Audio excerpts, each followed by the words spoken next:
que o Flamengo vai ter uma semana cheia. Aí parece uma excelente notícia que o Flamengo vai ter semana cheia. Só que sempre que tem semana cheia, o Flamengo recentemente volta pior. O Flamengo consegue voltar pior das semanas cheias, que quando você pode treinar, você não tem jogo, você não tem viagem. Agora, Mauro César Pereira, o que esperar dessa semana cheia do Flamengo? Porque nas últimas a gente teve o Red Bull Bragantino, né, 4-0, e o América Mineiro, que foi empate no Maracanã. 2 jogos vexatórios, 2 jogos para se esquecer. E a fase do Flamengo, que o torcedor não seja enganado pela vitória contra o Curitiba, a fase não é nada boa. Só que dessa vez, a semana cheia, ela pode funcionar também para tentar corrigir essa crise, né, Mauro? Para tentar fazer uma gestão de crise. Como a gente chama e que essa diretoria do Flamengo faz pouquíssimo. Essa semana, ela tem até mais importância para tentar resolver todos esses problemas ali internos do Flamengo, ou não? Ou é para entrosar o time, para jogar como o Sampaoli quer, que ele deixou claro. O jogador não tem que jogar como ele está acostumado, tem que jogar como o treinador quer. O que o torcedor do Flamengo pode esperar de uma semana cheia depois dessas vergonhas que aconteceram pós-semanas cheias que o Flamengo teve recentemente? Serão 2, né? Tem essa agora, aí joga contra o Internacional sábado 6h30, aí tem a outra inteirinha, aí joga com o Botafogo lá no Newton Santos. O Botafogo, na outra semana ele vai à Argentina, né? Que ele joga agora em casa, né? Então ele sai. Na outra semana, antes de jogar contra o Flamengo, o Botafogo vai fazer um jogo fora pela Sul-Americana, contra o Defensa e Justiça. Então, e essa semana o Inter joga hoje contra o Bolívar e joga na outra terça, ou seja, o Flamengo pega 2 adversários após semanas inteiras livres, só treinando, que estarão envolvidos em competições internacionais em meio de semana. O Inter na terça-feira, e o Botafogo na outra quarta, né?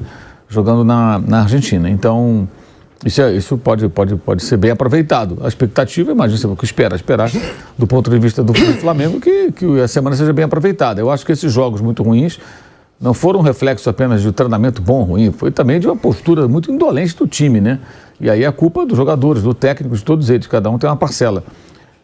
Acho que a grande questão é também conseguir encontrar um ponto de equilíbrio e de boa convivência, de tolerância entre as pessoas para que se trabalhe pelo clube, né? Agora, não sei se não parece existir acima do técnico e do elenco alguém com a condição de fazer uma cobrança veemente nesse sentido. Alguém que saiba se impor e cobrar. Eu falo isso especialmente em função na minha visão, constrangedora a palavra do presidente do clube no vestiário depois do jogo da quarta passada contra o Grêmio pela Copa do Brasil. Que pareceu uma maravilha, né? E quando ele agradecia os jogadores. Aquele agradecimento, para mim, foi uma coisa constrangedora, porque ali eu vejo só 2 possibilidades. O presidente não dá as caras no vestiário, que não é obrigação dele, não tem que estar ali, ou vai para dar uma bronca. Vai para falar, olha, vocês se classificaram contra o Grêmio, uma classificação que já estava encaminhada, que vocês fizeram, de fato, um ótimo jogo lá em Porto Alegre, mas há 6 dias vocês foram eliminados pelo Olímpia. Então essa competição ela ganhou importância ainda maior, Copa do Brasil. E além disso, vocês têm um jogo domingo em Curitiba, no outro domingo contra o Inter, depois o Botafogo, e o Flamengo precisa vencer esses partidos em sequência, todas elas, para pelo menos tentar se aproximar do líder, que é a obrigação tentar, se for possível brigar pelo título, aí é outra história, mas isso é muito distante ainda da realidade, mas pelo menos fazer a melhor campanha possível no Brasileiro depois de um péssimo primeiro turno que vocês fizeram. O clube cumpre todas as suas obrigações, vocês têm condições de trabalho, tem tudo aqui ok. Então, diferenças entre as pessoas, entre os profissionais, tem que ser colocadas de lado. O Flamengo não vai tolerar algo que não seja o jogador deixar tudo em campo e a comissão técnica tentar se entender com os jogadores e vice-versa. Porque o interesse do clube está em primeiro lugar. Essa tinha que ser a mensagem. Para ir lá é para falar isso. Alguém tem alguma dúvida? Alguém discorda? Alguém quer erguer o braço aqui e falar alguma coisa? Eu duvido que alguém fosse falar, porque vai argumentar o quê? A gente quer mais 42 dias de férias, está demorando a chegar, tivemos aquelas férias tão maravilhosas, 42 dias, né, depois da temporada passada. Eu duvido que falassem alguma coisa. Agora, quando ele vai lá e agradece aos jogadores por terem feito não mais que obrigação, que era confirmar uma classificação contra o Grêmio, que já estava encaminhada. Não, e só elogiou, né, Mauro? E com elogios, não, agradecendo ainda, humildemente até. Isso 6 dias depois de uma eliminação ridícula, com 3 gols de cabeça do Olímpia, num jogo contra o adversário, que é um clube tradicional e tal, mas é um adversário tecnicamente muito inferior. O Flamengo foi, bem ou mal, o Flamengo foi em vantagem ao Paraguai, tomou 3 gols de cabeça, fez 1-0, chegou a estar 2-0, gente, ele toma 3 gols. praticamente não assustou o adversário. Ridículo, negócio ridículo. Aí 6 dias depois o presidente vai no vestiário agradecer. É uma subserviência que não tem cabimento. Não faz sentido. Ele provou ali que os jogadores mandam no Flamengo. Eu acho que sim. Muito mais do que ele, como presidente. E esse vídeo é colocado pela TV do clube à disposição de todos, né? Então, o torcedor que tem o mínimo de espírito crítico que vê isso, ele vai ter essa impressão. Os caras realmente têm um poder muito grande. O presidente vai lá. Repito o que eu falo aqui sempre. Eu não consigo imaginar o Florentino Pérez chegar no vestiário do Real Madrid agradecendo. Vinícius Júnior, muito obrigado, você fez aquele gol. Ô, Rodrigo, que coisa fantástica o seu futebol. Valverde, pô, você realmente merece, sabe? Ah, peraí, não vai fazer isso. O Militão, que pena que você se machucou. Não vai. A relação tem que ser outra, tem que ser uma relação de respeito, com com a distância que a hierarquia impõe, eu diria. Impõe uma certa distância. Vocês vão aí, fazem um de vocês, eu faço o meu aqui. Sou presidente, vocês são jogadores, é ok. E o ex-presidente do Flamengo fica muito no CT, né? O Eduardo Bandeira de Mello. O Landim vai pouco. Isso eu acho correto. O lugar do presidente é na sala, no clube, na sede, não no centro de treinamento, que geralmente é separado. Onde fica o Casares? Fica lá no Morumbi. Não tem nada aqui no CT do Palmeiras. Onde fica a Leila? Fica lá na sede do Palmeiras. Não tem nada que ficar lá no CT do Palmeiras, que é ali na Barra Funda. É perto, mas fisicamente são espaços distintos. O presidente do Corinthians, no CT ou na sede do clube do Parque São Jorge? Fica no Parque São Jorge. E por aí vai, eu vejo dessa forma. Você não tem que ficar ali, você não pode ser arroz de festa, você é o presidente do clube.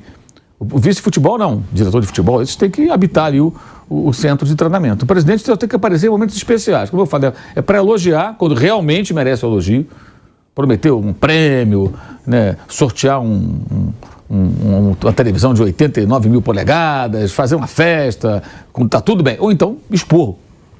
Vai para dar bronca mesmo, para mostrar, cara. E no caso do Flamengo, o elenco... Como aconteceu, né? Real Madrid, pode esperar. A última já virou chacota. O Marcos Braz puxou no vestiário. O elenco e a comissão técnica merecem ser cobrados. Cobrança profissional.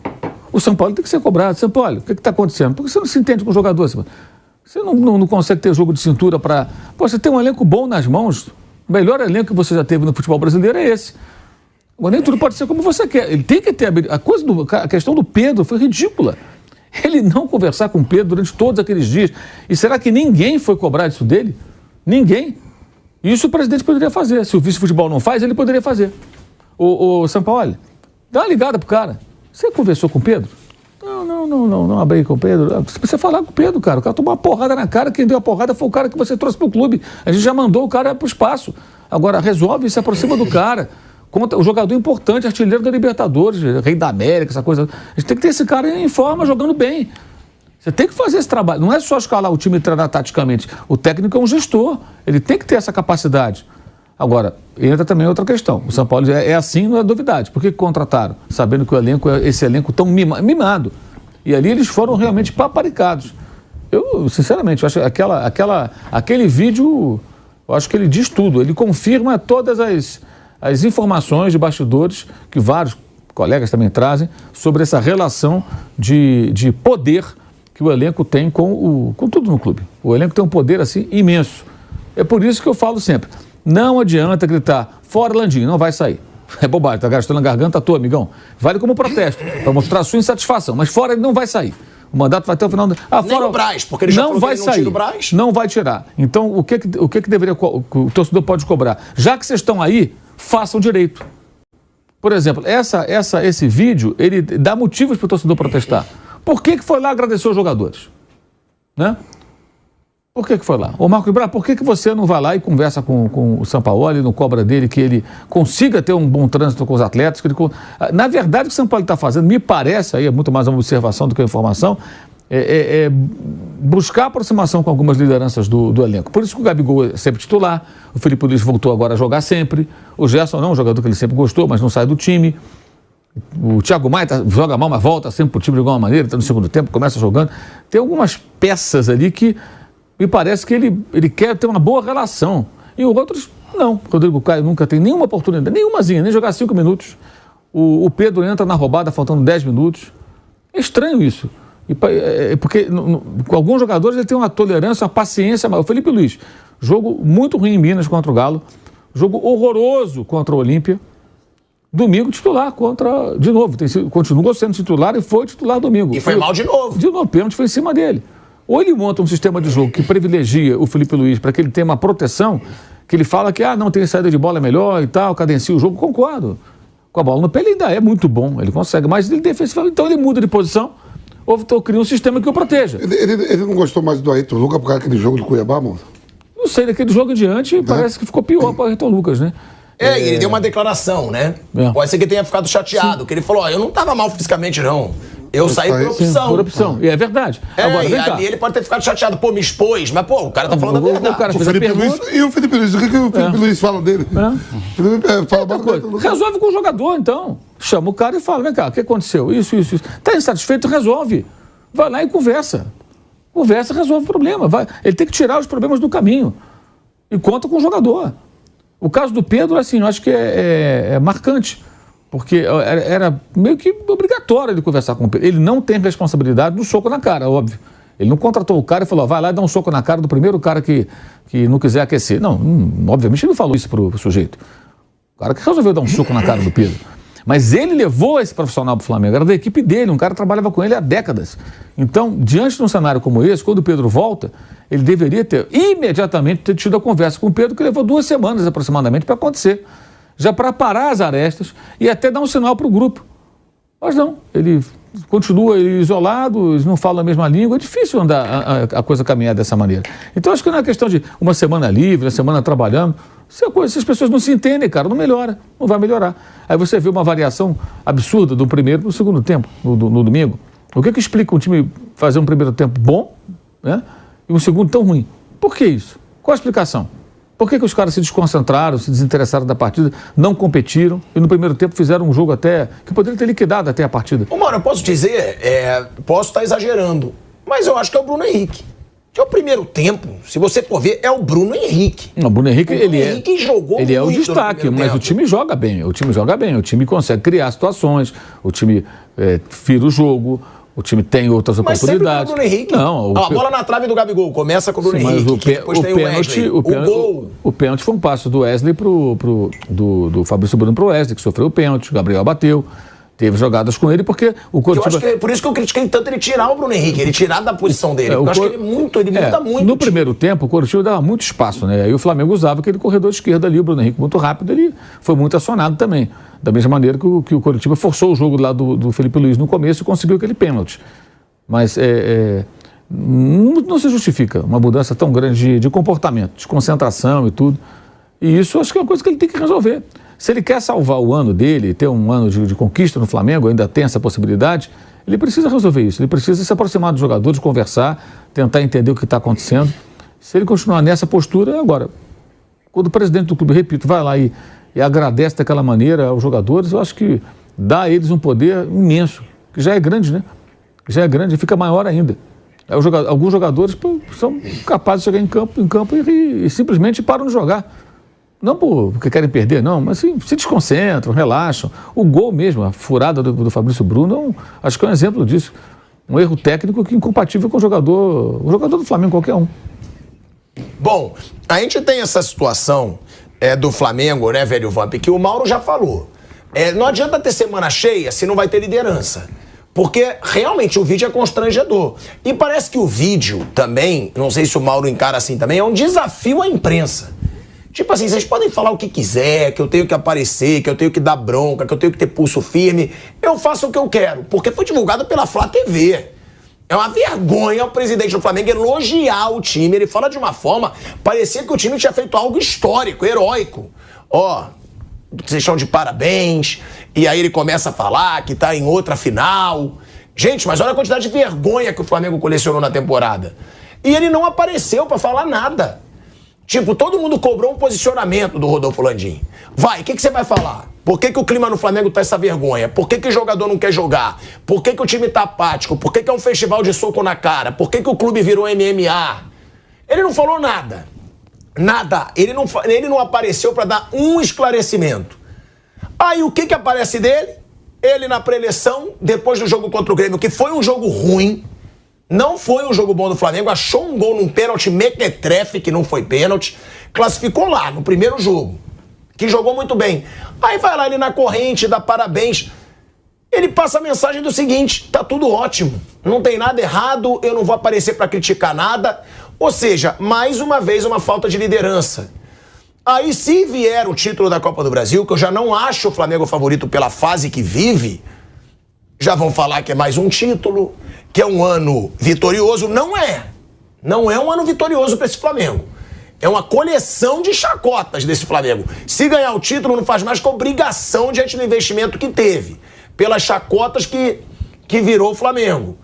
Agora, não dá para esperar. A gente está falando aqui que vão ter 3 semanas cheias. 3 semanas cheias antes da final contra o São Paulo. 3. Eu não consigo esperar um Flamengo diferente se o clima não mudar, Vamp. Não adianta treinar e o time continuar sem jogar pro treinador. Assim, né, Tico? Você pega a temporada 2022, o Flamengo termina ali sendo campeão da Copa do Brasil e campeão da Libertadores, né? Aí vem Copa do Mundo, tem tudo. E aí tem a programação para 2023. Você tem, a princípio, sonho de todo mundo, né? A galera dos Alvos de Ouro, todo mundo quer ir pro Mundial, né?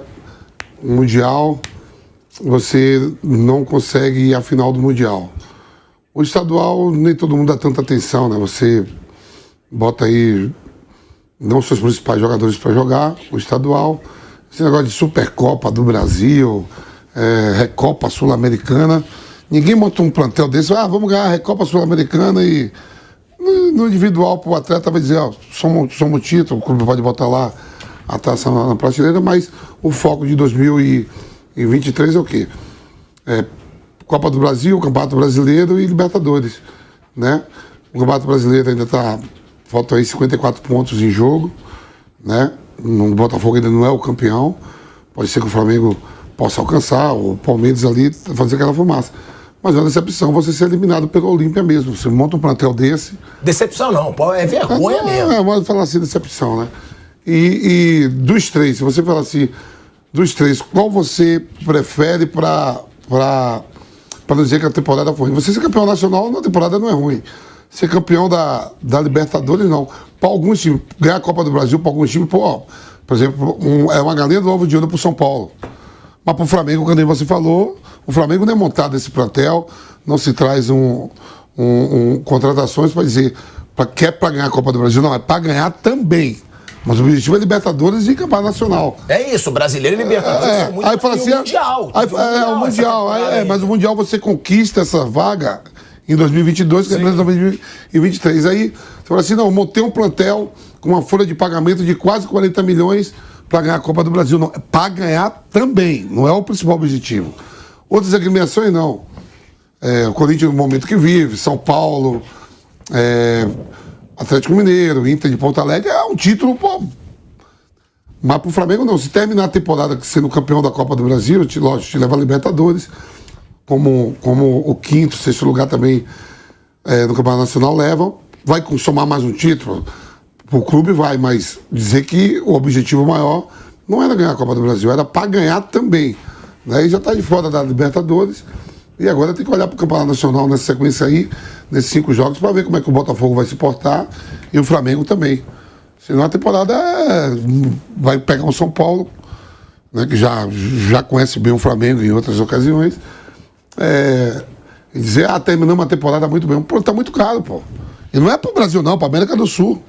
Sim. Quando eu falo para você que eu gosto do El Gordon, é porque vai a compra, trouxe jogadores de Portugal. Se os caras não rendem, tá falando pros caras, conversando com os amigos, quando chegou o Cebolinha, o Cebolinha vem, era o principal jogador da seleção, outro dia, não sei o que, não tá rendendo nada. O Gerson já não é mais o mesmo? Não sei, varia, jogo vai bem, outros vai mais, mas manter uma regularidade, isso o time não tem. E aí a diretoria tem que cobrar. Pô, como é que pode o São Paulo pega um ativo do clube, um patrimônio do clube, tem a confusão e vai conversar 20 dias depois, convivendo todo dia, chega todo dia de manhã, viaja, tá no hotel, tá no seu treinamento e não conversa. Isso aí tem que ir. Aí eu sou contra a diretoria não tomar um posicionamento. O Vampeta, o que ele falou é verdade. Assim, em relação à Copa do Brasil, tem até uma coisa curiosa, que ela ganha um peso muito grande quando ela está sendo disputada, E depois que acaba, que um time é campeão, ele às vezes o título não tem o mesmo peso que ele teve naquele momento que está sendo jogado. Às vezes você tira jogador do brasileiro para jogar a Copa do Brasil, você ganha a Copa do Brasil e fica... é um título, é o terceiro título possível. E aí depende muito do cenário de cada time. Realmente para o São Paulo, hoje seria um título histórico, assim, para o momento agora, né? Não para a história inteira, mas é um título que pode mudar o São Paulo nos próximos anos. Tem essa capacidade de mexer muito com o São Paulo. Com o Flamengo, realmente ganhando a Copa do Brasil, sem Libertadores já foi, o brasileiro, se não ganhar o brasileiro, vai ficar um ano, pelo menos teve a Copa do Brasil, mas não foi o que a gente queria. E isso o Flamengo começa...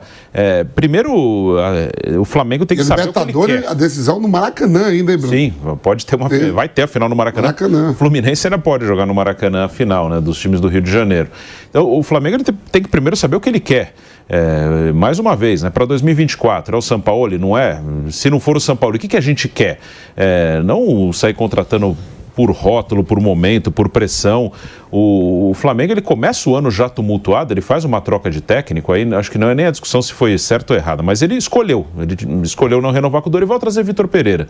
E ele já começa o ano tumultuado. Eu diria que o Vitor Pereira, ele caiu na derrota para o Al Hilal, que ali qualquer coisa que acontecesse seria minimizada, porque ali já chegou-se à conclusão, e ali, sei lá, acho que era o 4º ou 5º jogo do técnico, não serve, perdeu para o Hilal, não serve. Aí, esses torneios que eu concordo com o Vampeta, acho que às vezes também dão muita importância para a Supercopa, Recopa, isso aí é quase uma pré-temporada, mas quando você tem um resultado ruim e depois não tem também nessas competições, acaba acumulando. Então, o técnico que o Flamengo escolheu para 2023, ele nem chegou a dirigir o time no Campeonato Brasileiro, dirigiu o time em um jogo da Libertadores. Então, ele dirigiu o time nas competições que não tinham grande importância. Isso é uma falha ali no planejamento. Foi esse que você escolheu? O cara caiu antes de começarem os campeonatos para valer mesmo. Então, para 2024, o Flamengo tem que saber pelo menos o que fazer, o que quer. E não, na primeiro momento ruim, já trocar tudo, começa tudo de novo, que o Flamengo tem feito isso todo ano.